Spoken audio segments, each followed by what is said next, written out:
Halo, Assalamualaikum. Selamat datang di Posil Podcast Sipil. Kembali lagi bersama saya Herdiana Safira yang akan menjadi moderator di Posil kali ini. Di mana Posil kali ini akan membahas tentang engineer atau entrepreneur. Pilih yang mana sih? Nah, Posil kali ini akan ditemani oleh Kang Taufik Hidayat yang biasanya dipanggil Kang Yaya. Nah, supaya lebih akrab, boleh nggak saya panggil Kang Yaya juga nih? Boleh. Terima kasih Kang Yaya. Nah, Sama-sama. mungkin ada yang belum kenal, bahkan ada yang belum tahu Kang Yaya. Nah, jadi Kang Yaya ini adalah alumni Teknik Sipil Unikom angkatan 2015 ya, Kang? Ya, 2015. Nah, jadi Kang Yaya ini juga udah terkenal sama kesuksesan bisnisnya nih. Boleh dong Amin. Kang, dari Akang sendiri gitu, mengenalkan diri supaya lebih kompleks lagi gitu, Kang.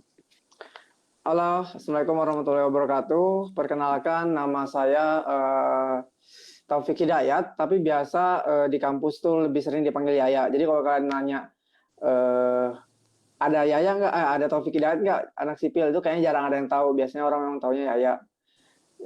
Saya angkatan 2015, Alhamdulillah lulus tepat waktu 2019 berarti gue lulus.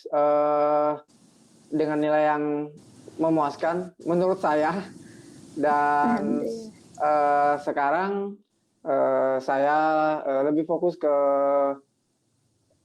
ngejalanin bisnis entrepreneur. Oke, kalau boleh tahu nih Kang, yang lagi akan jalani itu sekarang bisnis apa sih gitu? Yang saya jalanin sekarang lanjut dari bisnis yang saya jalanin pas kuliah. Ada beberapa bisnis ya. Jadi ada bisnis yang menghasilkan uang, ada bisnis yang menghasilkan pertemanan dan wawasan. Jadi kayak pertama yang udah saya jalanin dari tahun 2015 akhir itu namanya Info Mahasiswa Bandung. Jadi kalian bisa lihat di Instagram ada namanya Info Mahasiswa Bandung. Di bisnis ini sebenarnya lebih kayak ngebantu mahasiswa-mahasiswa yang ngadain event acara, terus kita bantu posting dan cari peserta untuk mereka. Itu yang pertama. Terus yang kedua bisnis tentang apa ya? Tentang ya jual produk. Itu saya jual topi polos. Namanya Pabrik Topi Indonesia. Jadi tokonya ada di Baltos. Terus yang ketiga terakhir itu ada bisnis kaos polos tapi yang bisa di custom, namanya si Polos Custom. Tokonya itu atau workshopnya ada di daerah di Patiuko Sekeloa, kayak gitu. Oke, jadi mungkin itu gambaran dari bisnis yang akan jalani sekarang gitu ya Kang ya. Iya betul. Nah, sebelumnya nih gimana kabarnya? Atau kalau boleh tahu sekarang lagi sibuk apa sih Kang gitu? Sekarang lagi sibuk tetap ngurus bisnis juga, jadi apa ya? Mikirin gimana caranya. Kalau bisnis kan memang kita naik turun, jadi kita harus tahu gimana caranya bisa tetap ningkatin atau mempertahankan penjualan pada saat situasi pandemi kayak gini. Jadi kayak hampir Ya. semua yang ngejalanin bisnis itu pasti ada yang drop di masa pandemi kayak gini gitu. Nah, kalau buat Akang sendiri itu dampak waktu pandemi ini gimana sih Kang gitu? Sama cara Akang menghadapi atau menghandle-nya tuh kayak gimana sih gitu? Kalau sekarang saya kan ada toko di Baltos, toko offline di Baltos itu otomatis pasti memang turun karena dampak PSBB juga dan pembatasan berskala besar yang Ya. dikeluarkan sama Kota Bandung. Itu pasti yang datang ke mall atau ke toko itu pasti berkurang, otomatis pemasukan dari toko berkurang. Tapi alhamdulillah saya udah jual online dan awalnya memang dari online, jadi kita tinggal bagaimana caranya memaksimalkan penjualan online itu biar bisa menutupi kekurangan dari toko kayak gitu sih. Oke. Saya juga pengen tahu nih sebenarnya alasan Akang memilih menjadi seorang entrepreneur dibandingkan menjadi seorang engineer itu apa sih Kang gitu? Alasannya Sebenarnya alasannya sesimpel kalau saya ingin eh, dapetin kebebasan, terus bisa menghasilkan profit yang lumayan besar gitu. Jadi mungkin alasannya dari diri sendiri karena kenyamanan Akang berbisnis mungkin gitu ya Kang ya? Ya betul, saya lebih lebih nyaman berbisnis karena gini, ada beberapa perbedaan yang ngebuat saya nggak suka jadi pekerja ketimbang saya jadi pebisnis. Jadi ada perbedaan. Jadi kayak misalnya gini, perbedaan antara orang yang bekerja dan orang yang berbisnis yang pertama adalah dari segi waktu. Otomatis kalau waktu orang yang pekerja itu udah ditentuin masuk jam 7, pulang misalnya jam 3 atau masuk jam 9, pulang jam 5. Iya. Dan menurut saya butuh waktu lebih banyak dari itu untuk apa ya? Untuk di rumah gitu loh atau enggak untuk ngerjain apapun yang saya mau. Terus selain waktu yang menurut saya butuhin lebih banyak, saya butuh ya tadi itu dana yang uang yang lebih banyak seperti itu. Mungkin nggak semua pebisnis yang baru mulai atau yang sedang berjalan tuh uangnya lebih banyak dari yang pekerja. Mungkin nggak semua karena ada yang baru memulai. Tapi saya bisa lebih mengontrol atau bisa lebih bisa lebih memperkirakan saya sih sebenarnya mau berapa sih sebenarnya pendapatannya mau mau nggak cukup untuk digaji orang segitu doang gitu. Jadi ya intinya nggak siap untuk digaji orang dengan standar yang mungkin saya belum bisa belum bisa terima gitu. Iya. Terus Kang nih, dari yang saya tahu kan waktu kuliah itu ada program KWU nih ya Kang ya. Nah, Betul. di masa kuliah itu pernah ikut workshop atau langsung terjun ke dunia bisnis gitu Kang? Oke, intinya gini, kalau misalnya kalian ingin menjadi pembalap, kalian harus berteman sama pembalap. Kalau kalian ingin menjadi seorang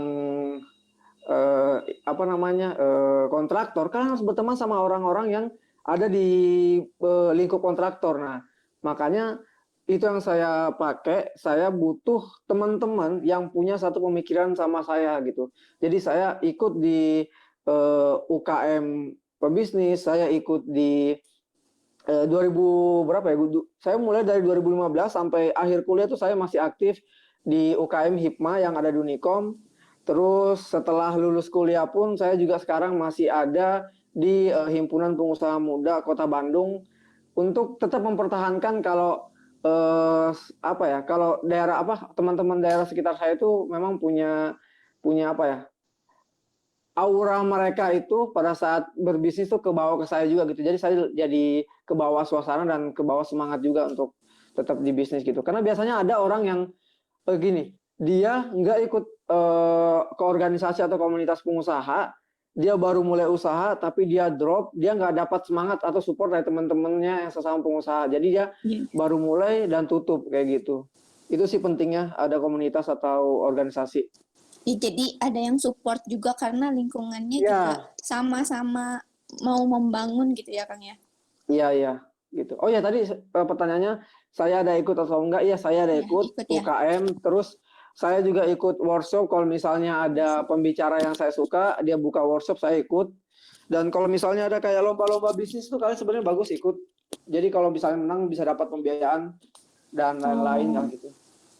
Jadi buat yang mau ikut bisnis juga boleh ikut ke program KWU gitu ya Kang? Iya, bagusnya sih kayak gitu sih. Oke. Nah, terus bagaimana sih transisi seorang engineer menjadi seorang entrepreneur gitu? Karena mungkin Akang udah pernah merasakan di dunia engineer gimana, di dunia entrepreneur gimana gitu Kang? Kebetulan saya ngerasain dunia engineer itu pas SMK. Kebetulan saya itu lulusan SMK Pertambangan. Jadi kalau di SMK Pertambangan tuh kita ada namanya kerja praktek lah. Tapi lebih nyata lagi kalau misalnya di daerah saya di Kalimantan, itu benar-benar kita langsung turun ke lapangan dan 80% sama kayak orang kerja gitu. Yang beda 20% cuma gaji doang sebenarnya kayak gitu. Karena kita dapat gaji pelajar. Kayak kerja kita tuh kita sih masih dibimbing kerjanya tapi hampir sama kayak mereka kerjain sehari-hari. Jadi yang ngebuat saya pindah dari kerjaan dan fokus ke bisnis itu yang pertama saya ngerasain yang tadi, saya kurang waktu pada saat saya jadi pekerja di tambang, itu saya berangkat jam 6 dan pulang jam 6 lagi gitu. Jadi kayak saya cuma dari jam 6 sore udah di rumah, jam 6 pagi lagi harus bangun. Jadi kayak waktu siang saya itu udah nggak ada gitu, udah diambil sama perusahaan. Gitu sih. Jadi itulah yang ngebuat saya transisi dari karyawan ke entrepreneur. Nah, terus kan karena Akang pindah nih bukan pindah, kayak dari engineer ke entrepreneur. Pernah nggak sih dipandang sebelah mata gitu sama orang sekitar gitu? Karena Akang lebih memilih entrepreneur gitu daripada engineer sendiri gitu. Oke, kalau untuk orang sekitar terdekat sih kayaknya enggak ya. Karena saya memang udah ada di orang-orang yang udah satu pemikiran tadi. Jadi kayak misalnya di komunitas saya sesama pebisnis semua nggak ada yang nganggap rendah. Terus kayak teman-teman pas di kelas kayaknya mereka nggak, mungkin saya nggak tahu ya kalau mereka nganggap rendah apa gimana. Cuman dari respon mereka atau mereka ngelihatnya mereka tetap support sih. Jadi kayak ngebantu beli produk saya, malah terus kayak tetangga yang pas saya ngekos tuh kayak, wah keren ya, masih muda udah bisa jualan sendiri. Walaupun saya jualannya di pinggir jalan di Car Free Day gitu. Alhamdulillah sih nggak ada yang memandang rendah sih. Iya, karena itu juga kan kita usaha gitu ya kan ya.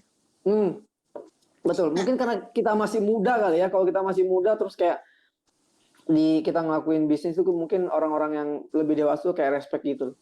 Iya. Nah, profit mana sih gitu yang Akang rasain lebih besar, engineer atau entrepreneur? Mana yang lebih membawa impact gitu, Kang? Luas buat Profit. kemajuan. Iya. Kemajuan apa? Kemajuan bangsa ya? Iya, kemajuan bangsa. Oh, oke. Jelas lah kalau misalnya masalah impact ke kemajuan bangsa pasti entrepreneur. Karena dari apa ya? Dari entrepreneur kita bisa menghasilkan atau membuat lapangan pekerjaan untuk banyak orang kayak gitu. Kalau kita pekerja, kita hanya bekerja untuk satu perusahaan gitu. Terus kayak masalah penghasilan gini, tergantung. Kalau kalian baru mulai bisnis, tentu orang yang kerja itu pasti lebih banyak penghasilan. Tapi kalau misalnya bisnis kalian udah jalan, terus kalian udah bisa dapetin profit, itu jelas yang entrepreneur bisa jauh lebih banyak gitu. Contohnya gini, jadi siklusnya tuh gini, ada karyawan, ada pebisnis. Nah, karyawan ini di tahun ke-1, ke-5, ke-10 itu gajinya tahun ke-1 gajinya 5 juta, tahun kedua gajinya 5 juta, tahun ketiga gajinya 5 juta. Mungkin tahun keempat karena sudah senior gajinya naik jadi 7 juta. Nah, kalau misalnya pebisnis, tahun pertama mungkin belum profit, tahun kedua langsung 10 juta, tahun ketiga langsung 20 juta, dan tahun 4, 5, 6 terus naik kayak gitu sih. Kalau ini sih mungkin pertanyaan dari pribadi saya ya, Kang ya. Kalau misalnya mau mulai bisnis itu, kita tuh kalau misalnya udah jalan nih, yang kita cari itu mending partner dulu atau karyawan dulu, karena beda kan. Kalau partner itu kayak misalnya dia mau membantu usaha kita, kayak ngasih ide atau apa, tapi kalau karyawan tuh kayak ya gitu, kita apa ya, kayak mempekerjakan gitu kan. Tahu. Oke. Saya pernah ngalamin dua-duanya. Di tahun pertama saya ngebangun Topi, saya itu nyarinya partner.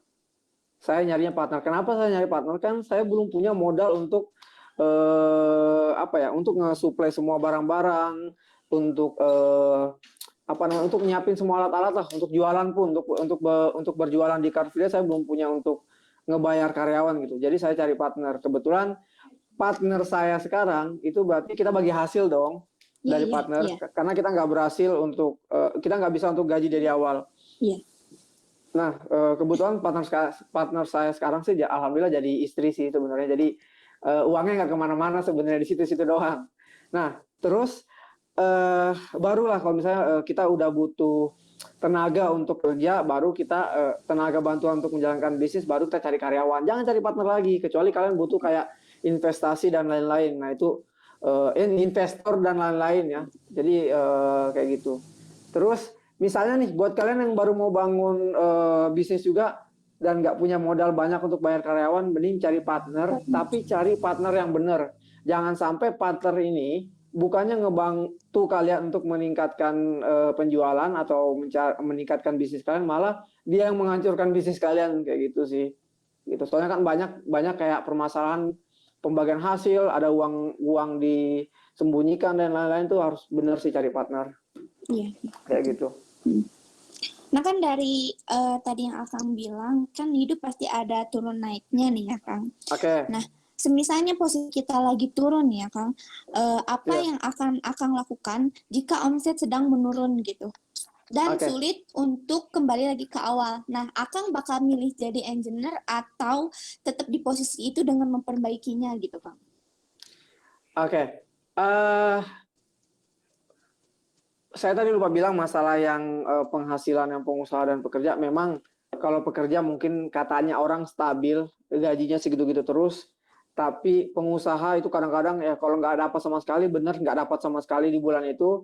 Tapi gini, kita punya apalagi misalnya kita sebagai owner yang punya bisnis, ya, kita tuh punya apa ya? Punya power yang lebih untuk menguasai apa ya? Menguasai target kita sendiri gitu. Kalau misalnya kalian males ya pasti target kalian nggak tercapai. Itulah kenapa kita harus bisa nguasain apa sih sebenarnya yang kita jual, apa sih sebenarnya yang kita lakuin gitu loh. Jadi sebagai owner bisnis juga kita harus turun langsung ke lapangan untuk bisa ngontrol kayak gitu. Nah, ada yang bilang gini tadi ya, kayak kalau karyawan tuh ya gajinya stabil segitu-gitu terus, kalau pengusaha turun.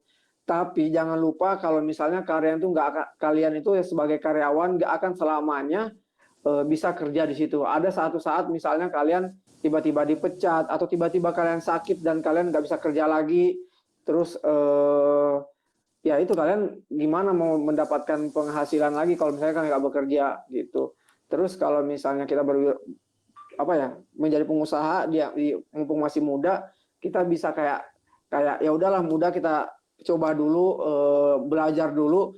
Kalau misalnya emang nggak berhasil ya udah, nanti pas di masa tua kalian harus bisa kayak bisa kerja. Walaupun saya nggak saranin sih kalian kalau misalnya mau dari udah nyobain usaha terus berhenti gitu, saya nggak nyaranin banget karena tanggung gitu. Kalian udah setengah jalan, misalnya di depan ini udah tinggal satu langkah lagi kalian sukses, tapi kalian malah berhenti gitu. Tapi kalau untuk semangat biar misalnya pas lagi down terus kalian pusing gimana caranya buat mikirin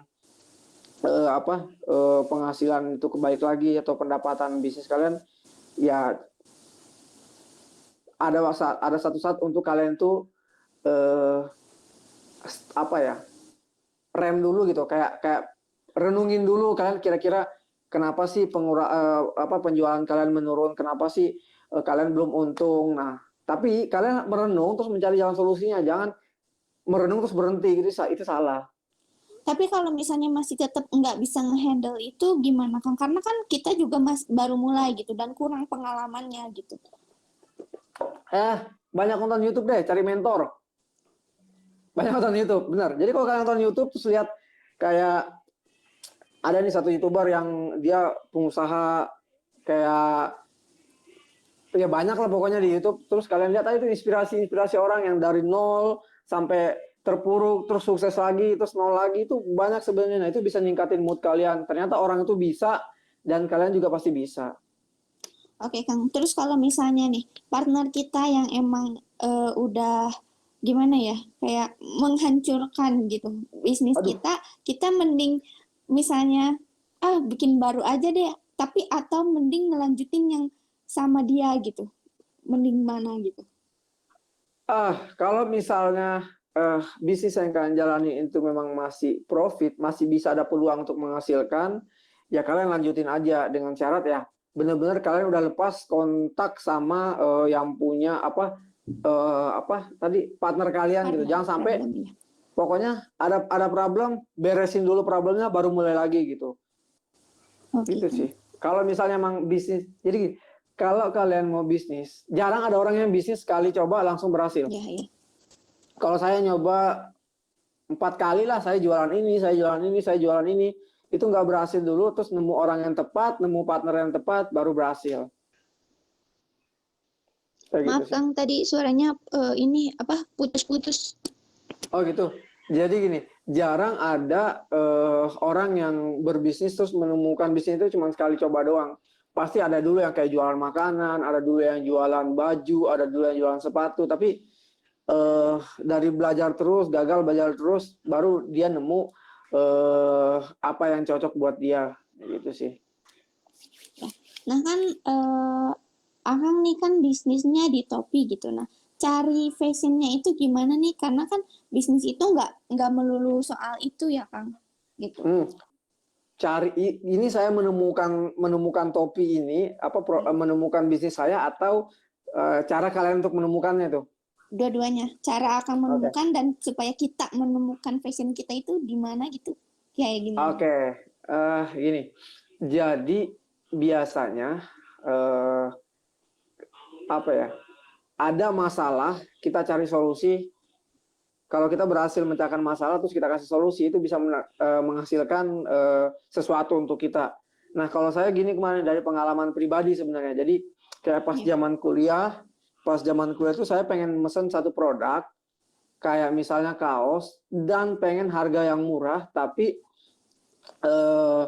nggak bisa karena harus belinya banyak nih, kayak misalnya saya mau beli kaos tapi harus beli banyak biar dapat harga murah. Nah, kalau saya langsung tuh terjun dari situ, saya langsung kayak kayaknya saya harus nyari di mana tempat sebenarnya topi ini tuh dibuat gitu loh, atau kaos ini tuh dibuat. Nah, saya datangi tempatnya, dan pas saya tanya, oh ternyata harus ke konveksinya langsung, kita harus minimal order 12 baru kita bisa dapat harga murah. Dan sedangkan pas awal saya mau beli, saya minimal 100 baru bisa dapat harga murah gitu.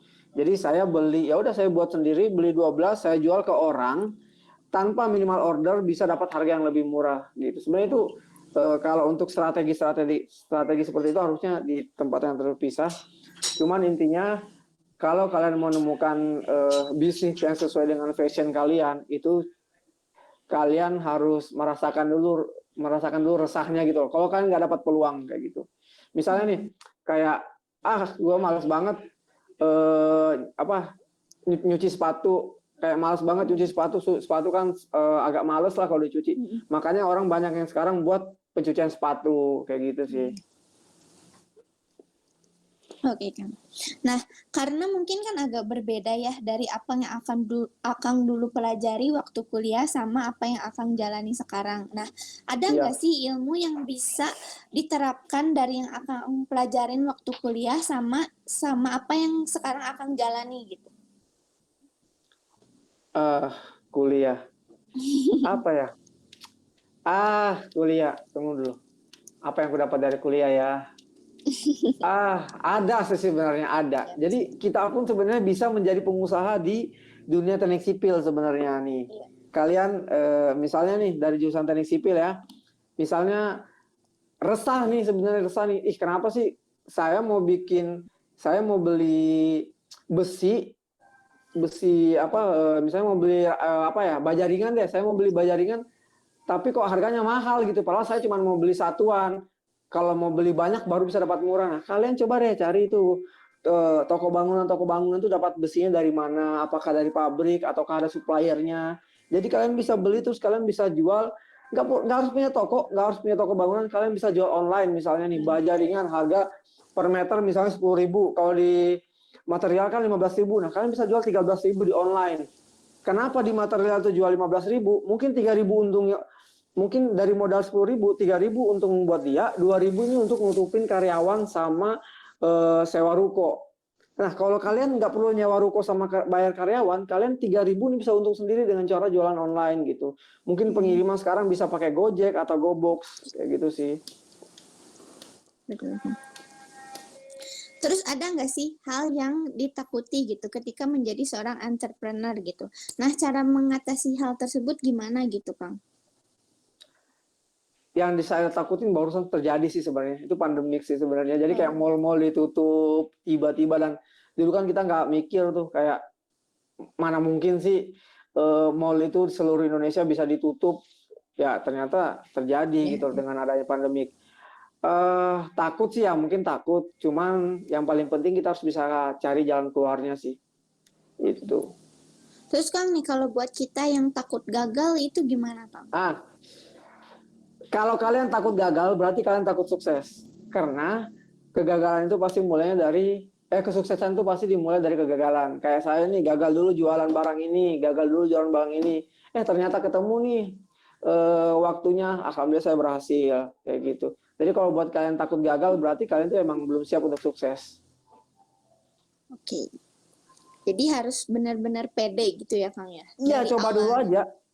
Coba dulu aja pokoknya. Misalnya kalian punya modal 1 juta nih, jangan berharap kalian baru buka bisnis 1 juta ini bisa langsung jadi 10 juta. Kalian anggap aja itu uang hilang 1 juta. Oke, saya mau bisnis ada modal 1 juta. Memang mungkin modalnya kalian kumpulin dari keringat sendiri, nabung. Tapi kalian jangan terlalu mikirin itu gitu. Nanti jadinya beban, dan kalau kalian gagal itu bisa buat kalian stres. Jadi kalau ada modal bisnis, jangan terlalu dipikirin, jangan terlalu nyari keuntungan di awal, tapi coba kalian bangun bisnisnya dulu gitu loh. Jadi saya pun bisnis topi itu kayak jualan di online, itu tuh 3 bulan awal tuh belum profit, masih rugi gitu. Jadi saya beriklan terus setiap hari saya berikan 100.000, 100.000, sebulan aja udah 3 juta. Bayangin saya dalam 3 bulan tuh belum profit, jadi sekitar 9 juta, dan alhamdulillah balik sebenarnya karena saya udah ngebangun bisnisnya.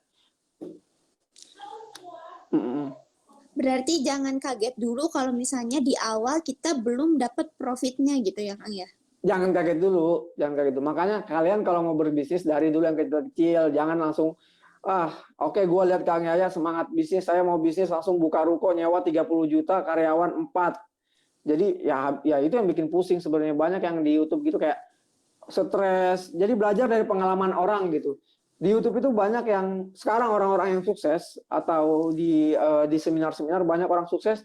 Awal kegagalannya itu gara-gara mereka terlalu bersemangat sampai lupa kalau misalnya itu berbahaya untuk dia gitu. Kayak oke, gue mau buat ayam geprek nih, lagi rame nih ayam geprek di mana-mana.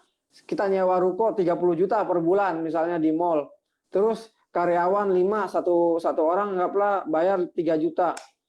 Kalian emang kira ayam geprek itu nggak ada saingannya gitu? Terus kayak berani buka di mall gitu? Buka dulu di booth kecil, cuman booth itu paling cuma 500.000. Kalian jaga sendiri itu boothnya, jual ayam geprek itu. Kalau misalnya ada penjualan, ada peminat, kalian punya pembeli, kalian buka di toko yang lebih kecil, kayak di ruko lah gitu. Kalau misalnya udah kalian buka di ruko dan rame, kalian buka cabang, baru buka di mall kayak gitu. Nah, terus kan perlu nggak sih analisis SWOT gitu kan, yang kita tahu kalau buat usaha itu. Nah, analisis itu diperluinnya itu di awal atau pas kita lagi jalaninnya itu gitu, Kang? Kalau untuk di awal kalian coba cari peluang dulu aja. Kira-kira apa sih yang bisa menghasilkan uang?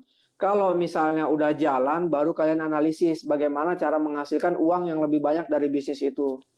Kayak gitu. Buat kalian yang baru awal-awal, yang baru mau mulai bisnis, mau jualan baju, jadi reseller baju dulu. Beli di toko orang lain, kalian jual lebih murah. Beli di toko orang lain, jangan cari yang kayak oke, gue mau jualan baju, gue ngambil dari mall, gue jual di Instagram. Ya itu sama aja, kalian nggak akan ada yang beli. Kalian cari langsung pembuatan bajunya di mana, kalian jual di Instagram atau jual di marketplace, ada penghasilan, ada penjualan, baru kalau ada keuntungan baru kalian buka brand sendiri, kalian produksi sendiri gitu. Nah, Saya awalnya juga jadi reseller sih. Oke.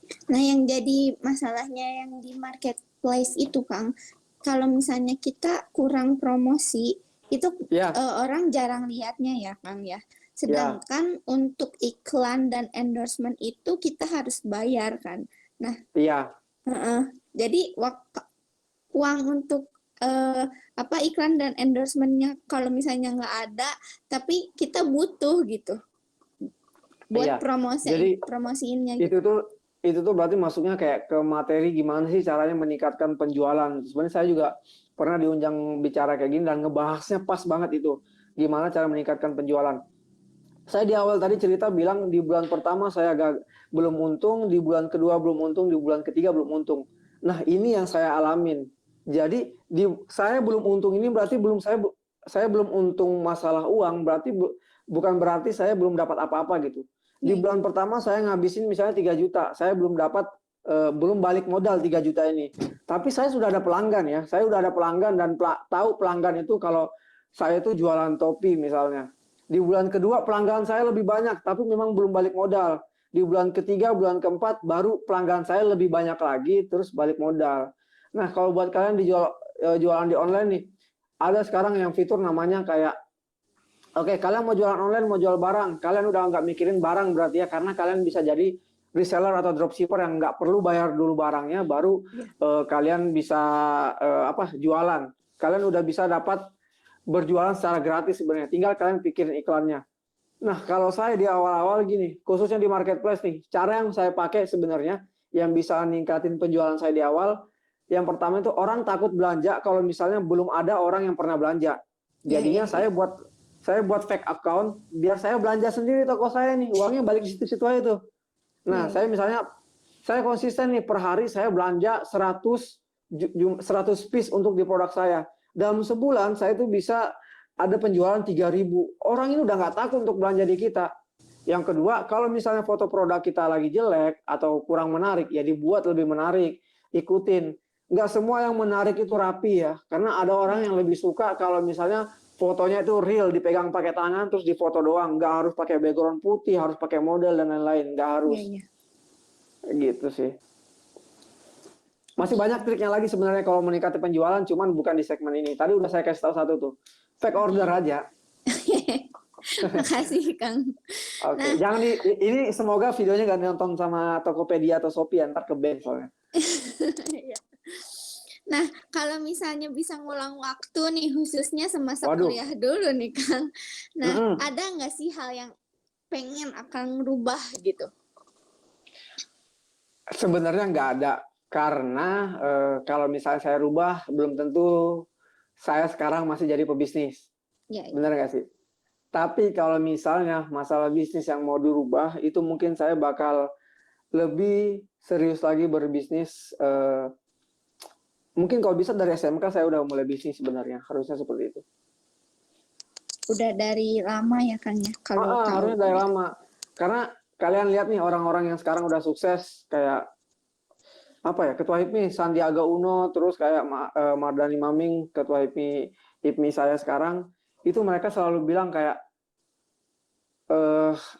kalau bisa kenapa nggak dari dulu gitu. Kalau kenapa nggak dari dulu. Orang yang udah sukses tuh pasti ngasih quotes-nya cuma itu, atau penyesalan cuma itu. Kenapa nggak dari dulu? Biar kayanya lebih cepat kayak gitu. Oke. Nah, terakhir nih Kang, mungkin ada teman-teman juga nih yang minat atau masih ragu buat memulai usaha sendiri. Nah, saran dari Akang yang udah berpengalaman apa sih gitu? Oke, buat kalian yang sekarang masih belum punya bisnis, gini deh. Tadi kan pilihannya antara ini jadi karyawan atau pebisnis. Saya nggak merendahkan orang yang bekerja, nggak merendahkan sama sekali, karena itu tergantung dari mereka sendiri.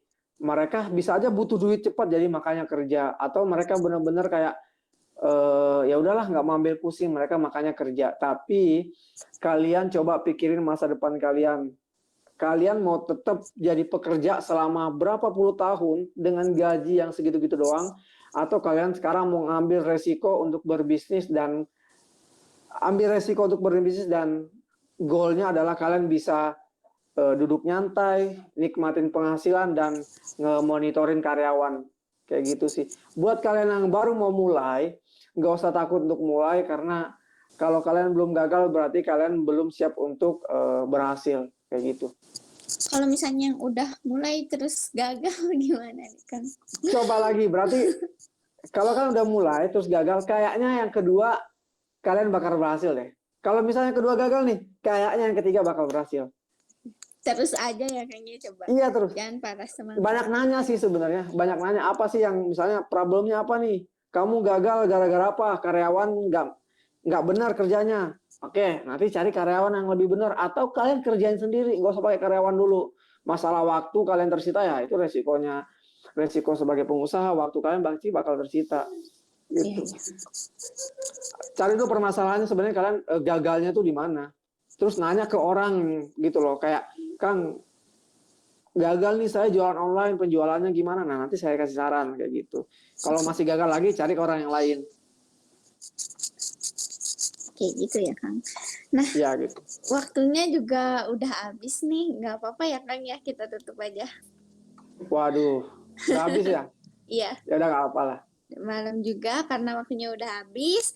Saya mohon maaf bila ada salah kata. Terima kasih juga buat Kang Yaya yang sudah mau meluangkan waktunya berbagi cerita dan pengalaman. Ilmunya juga semoga bermanfaat buat yang sudah dengar podcast ini. Saya Haryana Safira, pamit undur diri. Semoga bertemu lagi di episode selanjutnya. Terima kasih. Bye bye. Close the Ya, door. Kang.